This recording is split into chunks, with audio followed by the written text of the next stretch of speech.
Bismillahirrahmanirrahim. Assalamualaikum warahmatullahi wabarakatuh. Nama saya Fajan Suban Hadillah, NPM 201843500001. Di sini saya akan menjelaskan tentang program monitoring aset 8 yang telah kelompok kami buat.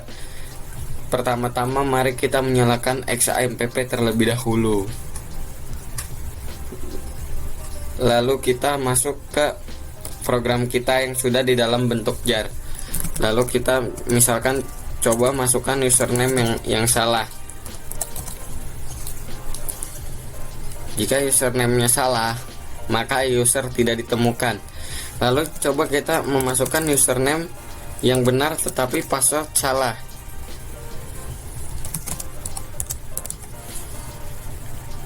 Maka akan muncul message seperti ini, password salah.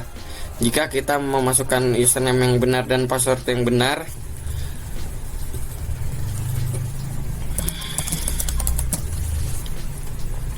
maka akan masuk ke menu utama seperti ini.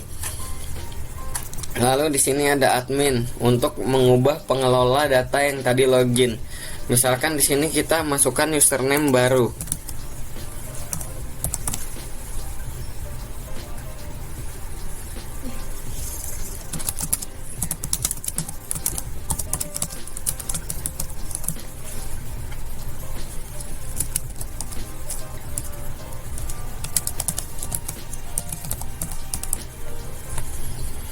Lalu misalkan kita coba hak aksesnya pimpinan. Jika disimpan maka data akan tersimpan. Lalu jika suatu saat dia ingin mengubah passwordnya, tinggal ubah seperti ini. Lalu tekan button ubah. Jika suatu saat ini akan dihapus, tinggal tekan button hapus. Lalu kita coba login pakai username yang ini. Lalu kita keluar dulu. Kita coba login lagi memakai username yang tadi baru kita buat.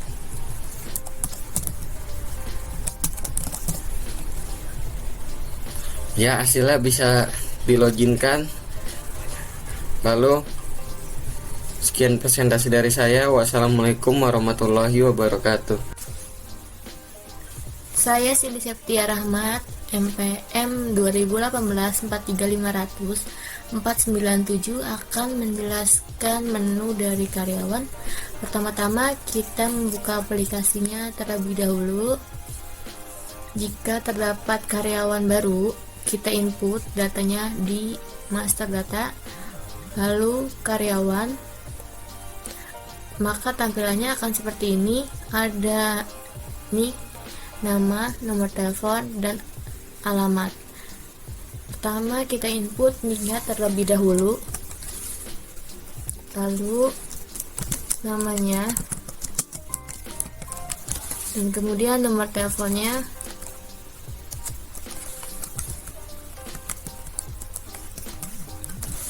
kemudian alamatnya. Lalu kita simpan. Jika ingin mencari data dari karyawan tersebut, kita carinya dengan menggunakan nama.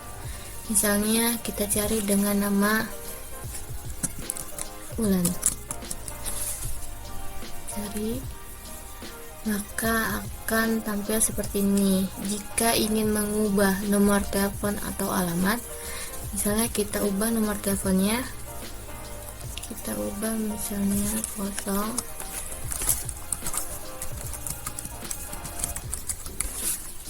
kita klik ubah, maka akan tampil seperti ini.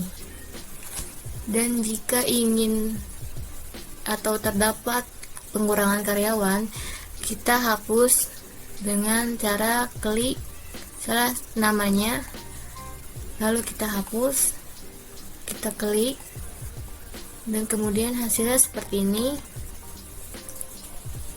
Lalu kemudian kita klik keluar dan hasilnya seperti ini.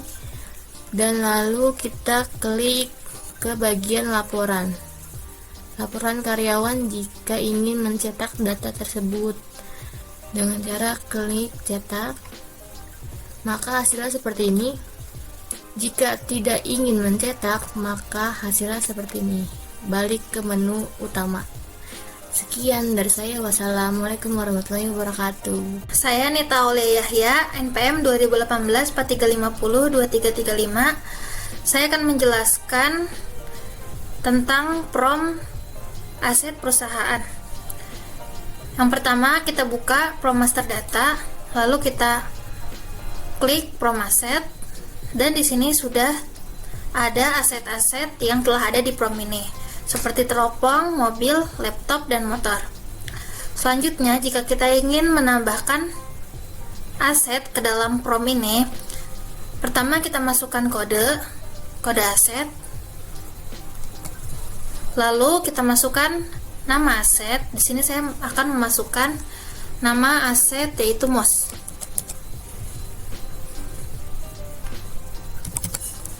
Lalu merek,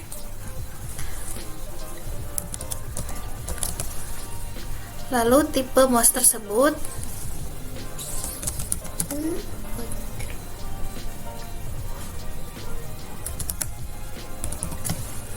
selanjutnya saya akan memasukkan stoknya. Di sini saya akan mencantumkan stok yaitu 10. Lalu kita klik simpan, dan data pun berhasil disimpan. Jika kita ingin mengubah data atau menambahkan jumlah stok, kita bisa mengklik dulu data yang ingin kita ubah. Di sini saya klik mouse dan kita ubah stoknya menjadi 15. Lalu kita klik button ubah dan data pun berhasil diubah. Setelah itu, jika kita ingin menghapus data karena aset tersebut sudah tidak ada di perusahaan, maka kita hapus. Kita klik dulu aset yang ingin kita hapus atau data ini, lalu kita klik button hapus dan data pun berhasil dihapus. Lalu jika kita ingin mencari aset, di sini kita ketik laptop, kita klik cari, dan data pun sudah muncul laptop. Lalu jika kita klik button keluar, maka kita akan diarahkan ke dalam menu utama. Selanjutnya saya akan memperlihatkan laporan dari laporan aset. Di sini sudah terdapat tabel yang akan kita cetak untuk dijadikan laporan. Lalu jika kita ingin mencetak laporan, kita pencet tombol cetak, dan data pun berhasil dicetak seperti ini.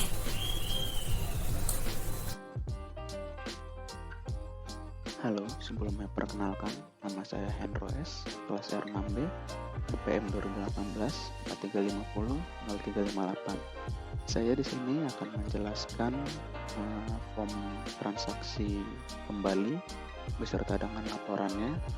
Baik, untuk pertama-tama, mari kita langsung login saja terlebih dahulu, masukkan username dan password.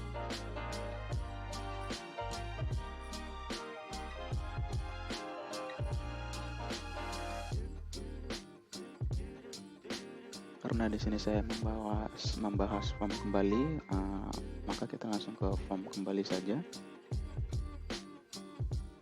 Tapi sebelum saya membahas ini, kita lihat terlebih dahulu di master datanya, bagian aset.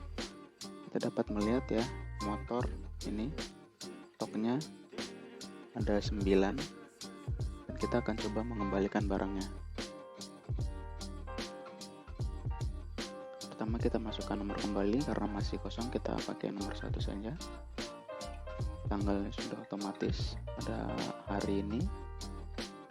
Lalu masukkan penanggung jawab, kita dapat langsung cari. Lalu contoh penanggung jawab penerima pengembaliannya ya. lalu masukkan nomor pinjam dari form pinjam sebelumnya. Kita cari ini, dan semua datanya akan masuk yang ada di form pinjam. Jadi kita masukkan jumlahnya, kita klik simpan.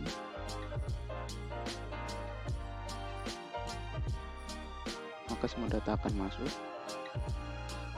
Kita dapat lihat di master data kembali bagian aset ini, yang tadinya 9 karena data sudah dikembalikan menjadi dikembalikan 1 buah, maka dia akan kembali menjadi 10. Lalu jika ingin mengubah data bisa dari sini, kita pilih dulu datanya, lalu jika ingin menghapus dapat dari sini. Sekarang saya akan membahas laporan atau reportnya dari kembali. Karena tadi datanya dihapus, jadi kosongnya kita coba dulu masukkan lagi.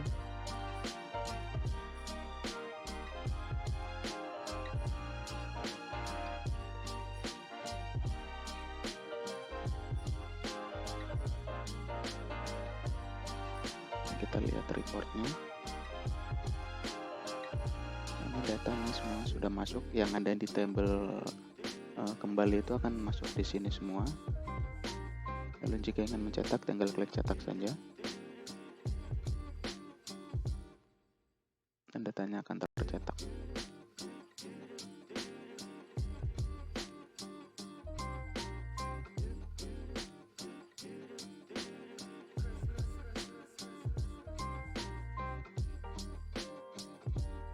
Ya, mungkin itu saja yang dapat saya jelaskan. Kurang lebihnya mohon maaf.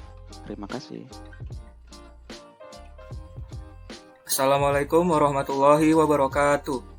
Perkenalkan, nama saya Hedarwono dari kelas R6B NPM 2018 435 00086. Di sini saya akan mempresentasikan form pinjam dan form laporan pinjam. Di dalam J internal frame pinjam terdapat beberapa komponen, yaitu ada J panel, J label, text field, button cari, button simpan, button ubah, button hapus, button keluar, button cek kwitansi, dan tabel pinjam. Ketika kita mengklik button cari, kita akan dialihkan ke komponen lain, yaitu kita akan dialihkan ke komponen J dialog. Ketika kita mencari nick, nanti button cari akan diarahkan ke J dialog karyawan.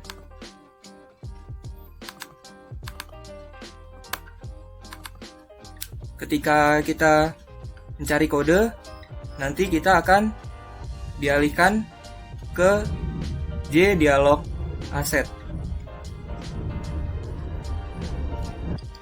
Untuk selanjutnya, di dalam pembuatan tanggal pinjam, kita menggunakan text field. Kemudian kita ubah nama variabelnya menjadi txt tanggal, lalu kita customize code. Ya, di sini txt tanggal ini nama variabelnya. Kemudian set text new waktu sekarang. Waktu sekarang ini merupakan Java class dari sini ya, waktu sekarang. Nah, waktu sekarang dari sini. Kemudian get tgl.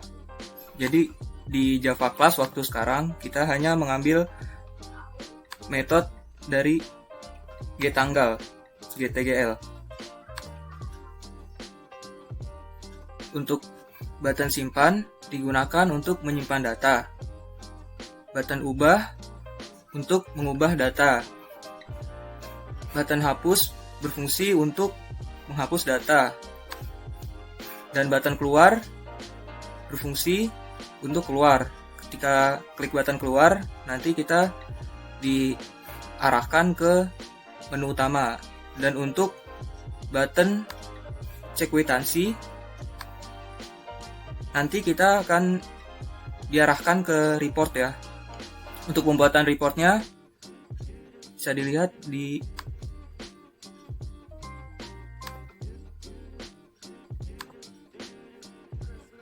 bukti pinjam. Ya, ini kwitansinya. Kwitansi. Di dalam report kwitansi terdapat beberapa komponen, yaitu ada image, ada text field, ada field nomor pinjam, tanggal pinjam, NIK, nama, kode, nama aset, tipe, dan jumlah. Masing-masing dari field ini diberi border ya, border ketebalannya 1. Terus ini ada text field. Lalu ini ada current date. Dan tidak lupa ada line untuk membatasi. Baik, untuk selanjutnya kita beralih ke form laporan pinjam. Di dalam form laporan pinjam terdapat komponen, yaitu ada komponen panel, ada button, ada tabel. Nah, button cetak sendiri, nanti kalau kita klik buttonnya, kita nanti akan diarahkan ke report pinjam. Untuk rancangan reportnya seperti ini ya. Di dalam komponen report pinjam terdapat image, ada static text, text field, dan ada current date. Untuk pemanggilan fields ini, kita bisa klik report query, lalu kita ketik seperti ini ya, select from pinjam. Pinjam itu nama tabelnya. Bisa dilihat tabel pinjam. Ini tabel pinjam. Di dalam tabel pinjam terdapat struktur-struktur. Yang pertama ada nomor pinjam. Nomor pinjam itu sebagai primary key. Lalu ada tanggal pinjam, ada NIK, NIK sebagai foreign key. Lalu ada nama, ada kode, kode juga foreign key. Lalu ada nama aset, tipe, dan jumlah. Oke, sekarang mari kita coba membuka aplikasinya. Pertama kita copy src-nya dulu agar nanti tampilan laporannya bisa terlihat. Lalu taruh di folder disk, paste. Lalu kita jalankan jar-nya. Login terlebih dahulu.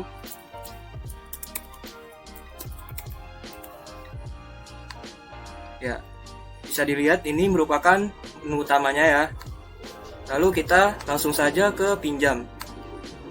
Nah, di sini sudah terisi tabel-tabelnya.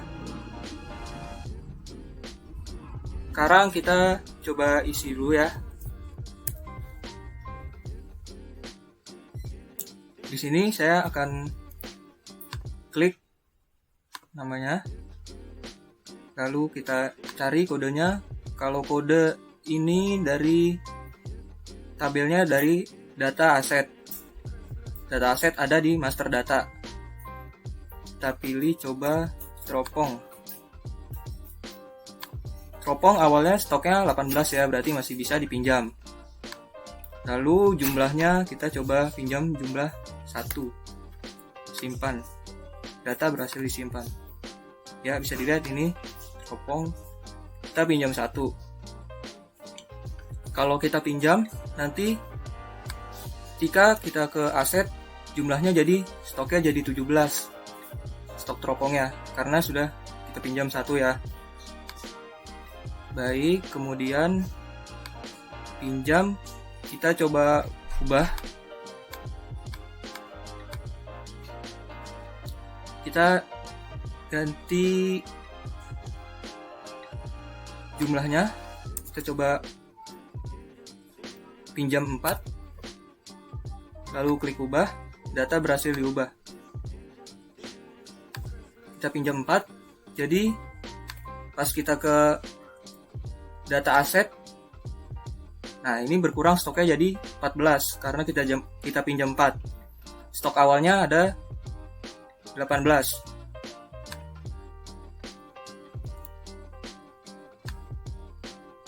Untuk hapus, kita coba apakah berfungsi buttonnya. Ya, data berhasil dihapus. Kalau kita keluar, kita akan ke menu utama. Lalu kalau kita cetak kwitansi, nah di sini reportnya ya, report kwitansinya. Nomor pinjam 1.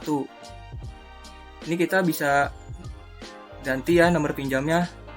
Bisa kalau klik ini, lalu kita cetak kwitansi, jadinya seperti ini ya, nomor pinjam jadi nomor pinjam 7. Baik, buttonnya sudah berfungsi semua. Lalu kita ke laporan pinjam. Lalu kita cetak.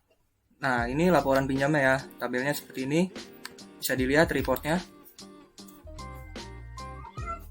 Baik, semuanya berfungsi ya. Kalau begitu, saya akhiri. Terima kasih atas perhatiannya. Mohon maaf atas kekurangannya. Wassalamualaikum warahmatullahi wabarakatuh. Assalamualaikum warahmatullahi wabarakatuh. Saya Wulan Ayu Ramadhani, NPM 2018 435000651, ingin menjelaskan tentang aplikasi monitoring aset 8. Untuk yang pertama, kita harus login dulu. Jangan lupa, kita harus memasukkan username-nya. Lalu jangan lupa kita masukkan kata sandi atau passwordnya. Nah, setelah itu kita klik login. Seperti ini menu tampilan utamanya. Lalu saya akan menjelaskan tentang transaksi kerusakan. Kita pilih transaksi, lalu kerusakan. Seperti ini menu tampilan transaksi kerusakannya, ada nomor kerusakan, tanggal, kode aset, nama aset, tipe, dan jumlah barang. Setelah itu di sini ada icon, ada simpan, ubah, hapus, dan keluar. Untuk contohnya kita masukkan saja nomor kerusakannya 2. Untuk tanggal di sini sudah diupdate otomatis sesuai harinya. Lalu di sini ada kode aset. Kode aset bisa langsung diketik atau bisa dicari.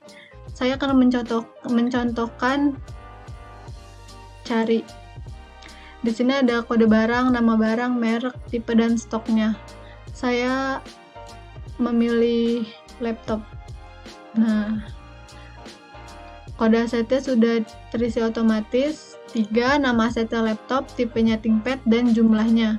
Jumlah kerusakan barang kita contohkan misalnya ada 6 barang yang rusak. Setelah itu kita klik simpan.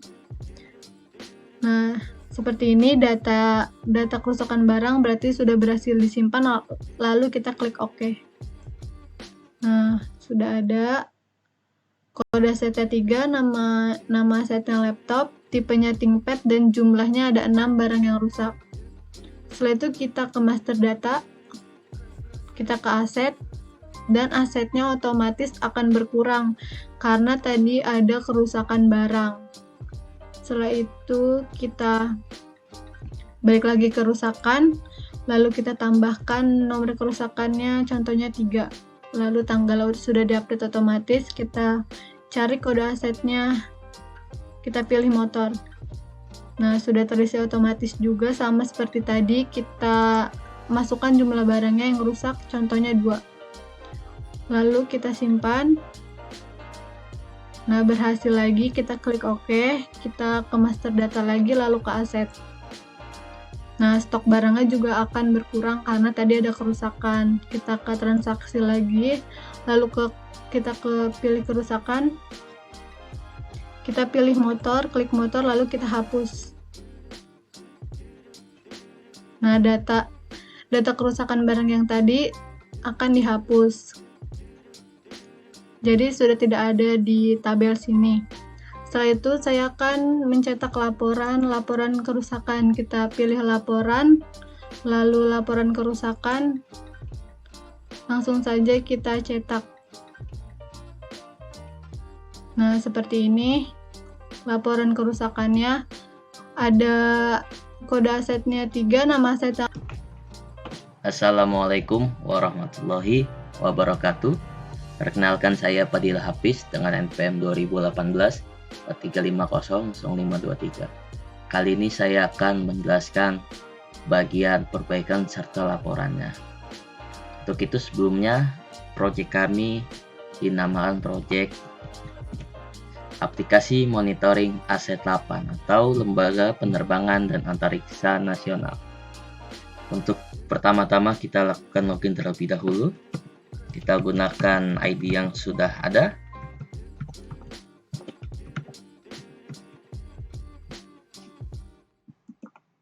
Oke, kita masuk ke halaman utamanya atau homepage-nya.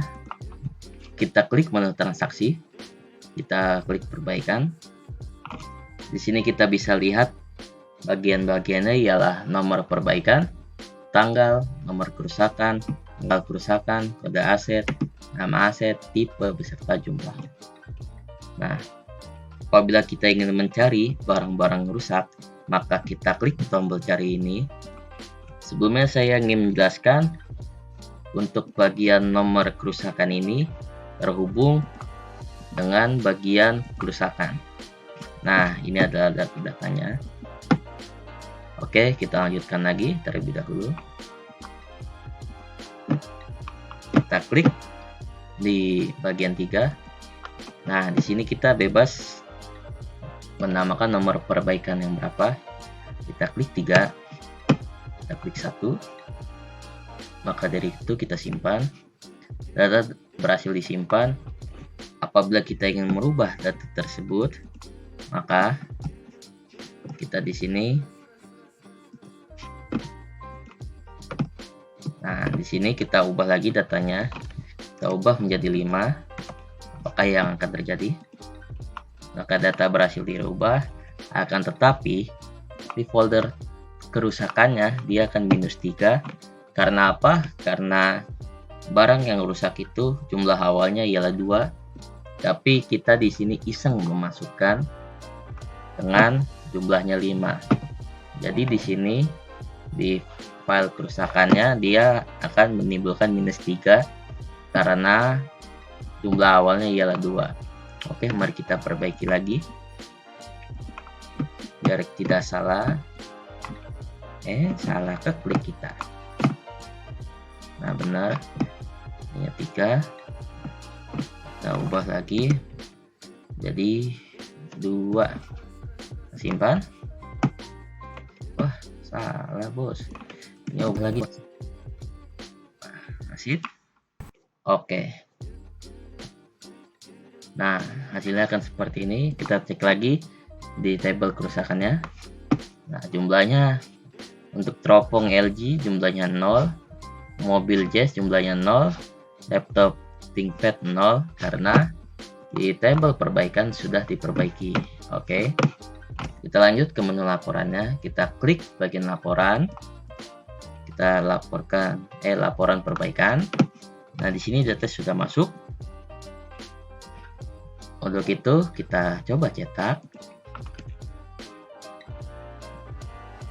Maka hasilnya akan seperti ini. Nah, untuk bagian-bagiannya di bagian database ada nomor perbaikan, tanggal, nomor kerusakan, kode aset, nama aset, tipe, beserta jumlahnya. Berikut adalah nama dari manajer 8-nya. Oke, kita lanjut ke bagian database-nya. Kita klik localhost ppMyAdmin.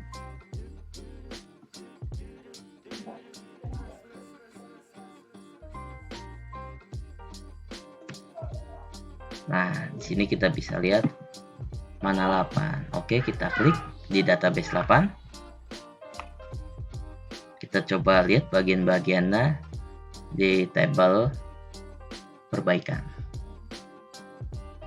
Oke, perbaikan. Kita klik struktur. Maka ininya ialah nomor perbaikan, tanggal, nomor kerusakan, serta jumlah. Di sini kita menggunakan primary key pada nomor kerusakan karena dia terhubung di tabel kerusakan ini. Oke. Mungkin itu saja penjelasan dari saya. Apabila masih tidak jelas, saya mohon maaf karena sekurang-kurangnya dari saya. Wabillahi taufiq wal hidayah. Wassalamualaikum warahmatullahi wabarakatuh.